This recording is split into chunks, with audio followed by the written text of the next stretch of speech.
बुधवार के व्रत की कहानी। भगवान गणेश जी सब अच्छा करेंगे। श्री गणेश जी की अद्भुत कहानी। अमर पीहर और अमर सुहाग वाली गणेश जी की अद्भुत कहानी। गणेश जी को विघ्नहर्ता कहा जाता है। गणपति पूजन से सुहाग की लंबी उम्र का भी आशीर्वाद मिलता है।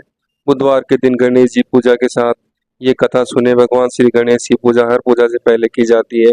महिलाएं खासकर अपने पति की लंबी आयु के लिए भगवान श्री गणेश की पूजा जरूर करती हैं। ऐसी मान्यता है कि भगवान श्री गणेश की पूजा करने से पति की लंबी आयु होने के साथ साथ ससुराल हमेशा खुशियों से भरा रहता है।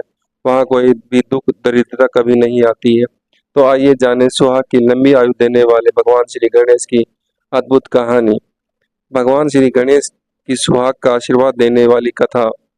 एक समय की बात है, एक भाई बहन रहते थे। बहन का नियम था कि वह अपने भाई का चेहरा देखे ही खाना खाती थी। हर रोज वह सुबह उठती थी और जल्दी जल्दी सारा काम करके अपने भाई का मुंह देखने के लिए उसके घर जाती थी। एक दिन रास्ते में पीपल के नीचे गणेश जी की मूर्ति रखी थी। उसने भगवान के सामने हाथ जोड़कर कहा कि मेरे जैसा अमर सुहाग और मेरे जैसा अमर पीहर सबको दीजिए। यह कहकर वह आगे बढ़ जाती थी। जंगल के झाड़ियों के कांटे उसके पैरों में चुभा करते जाते थे। एक दिन भाई के घर पहुंची और भाई का मुंह देखकर बैठ गई।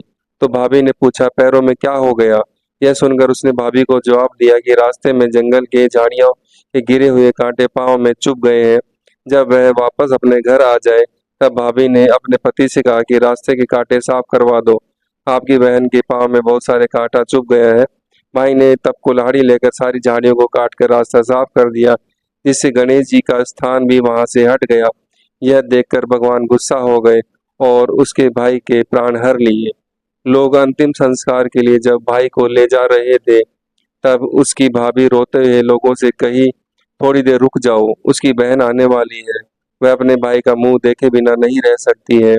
उसका यह नियम है कि तब लोगों ने कहा, आज तो देख लेगी पर कल कैसे देखेगी। रोज दिन की तरह बहन अपने भाई का मुंह देखने के लिए जंगल में निकली। तब जंगल में उसने देखा कि सारा रास्ता साफ किया हुआ है। जब वह आगे बढ़ी तो उसने देखा कि सिद्धि विनायक को भी वहां से हटा दिया गया है। तब उसने जाने से पहले गणेश जी को एक अच्छे स्थान पर रखकर उन्हें स्थान दिया और हाथ जोड़कर बोली, भगवान मेरा जैसा अमर सुहाग और मेरा जैसा अमर पीहर सबको देना। और फिर बोलकर आगे निकल गई। भगवान तब भगवान सोचने लगे, अगर इसकी नहीं सुनी तो हमें कौन मानेगा, हमें कौन पूजेगा। तब सिद्धि विनायक ने उसे आवाज दी, बेटी इस खेजड़ी की 7 पत्तियां लेकर जाकर और उसे कच्चे दूध में घोलकर भाई के ऊपर छांट छींटे मार देना, वह उठकर बैठ जाएगा। यह सुनकर बहन जब पीछे मुड़ी तो वहां कोई नहीं था। फिर वह सोचने लगी कि ठीक है, जैसा सुना वैसा कर लेती हूँ। फिर वह 7 खेजड़ी की पत्तियां लेकर अपने भाई के घर पहुंची। उसने देखा वहां कई लोग बैठे हुए हैं। भाभी रो रही थी और भाई की लाश रखी है।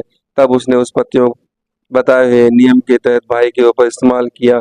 तब भाई उठकर बैठ गया। भाई बोला बहन से, मुझे बहुत ही गहरी नींद आ गई थी। तब बहन बोली, यह नींद किसी दुश्मन को भी ना आए। और उसने सारी बात अपने भाई को बता दी।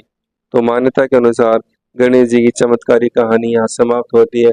इसके लिए आप सभी का धन्यवाद। जैसा बहन के भाई के लिए किया, सबके लिए गणेश जी महाराज करेंगे। धन्यवाद।